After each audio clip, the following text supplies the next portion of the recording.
పట్టట్ల ఈనాడు కొంతమందికి. నా సుఖం నాదే, నా ఇష్టం నాదే, నాకు భర్త వద్దు, పిల్లలు వద్దు, నా ఆనందం నాకు చాలు అని బరితెగించి అడుగులు బయటికి వేసిన వారి గతి రేపు ఎంత భయంకరమో కదా. పాపం ఎప్పుడూ సుఖాన్ని ఇవ్వలేదు, పాపం ఎప్పుడూ సంతోషాన్ని ఇవ్వలేదు. ఇచ్చినా అదంతా భ్రమే తప్ప వాస్తవం కాదు. అదొక మోసం. వాక్యం ఎప్పుడూ అబద్ధం కాదు. స్త్రీ తన గర్భాన పుట్టిన చంటి పిల్లను మరచునా, వారైనా మరుస్తారు గాని నేను నిన్ను మరువను అన్నాడు నా ప్రభు. నేను నిన్ను మరువను. కన్న బిడ్డల్ని ట్రీట్ చేసినట్టు ట్రీట్ చేస్తున్నాడు మనల్ని దేవుడు, సొంత పిల్లల కంటే ఎక్కువగా.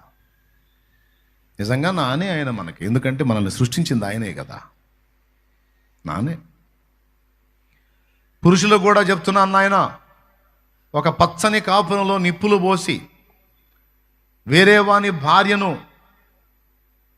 నీ సొంతం చేసుకోవడానికి అవతల వాడి కుటుంబాన్ని ఆర్పే పని ఎవ్వడూ చేయొద్దు. ఇక్కడ ఉన్నాళ్ళు, లైవ్లో ఉన్నాళ్ళు, ఎవరు ఎలాంటి అవకాశాలు నీకు వచ్చినా దయచేసి ఆ పాపం చేయొద్దు. ఒక పచ్చని కుటుంబాన్ని నాశనం చేయొద్దు.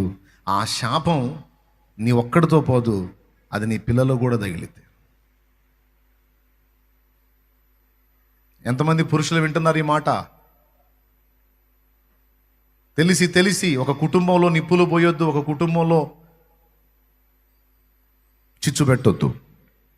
ఆడపిల్లలు కూడా చెప్తున్నానమ్మా, నీ భర్త నేను ప్రేమగా చూసుకోకపోయినా బిడ్డల్ని కన్నావు గనక, నీకంటూ బిడ్డలు ఉన్నారు గనక, నువ్వు ఏ అడుగు వేయబోయినా దయచేసి ఆ బిడ్డల ముఖం చూడు. ఫస్ట్ దేవుని ముఖం చూడు, తర్వాత బిడ్డల ముఖం చూడు.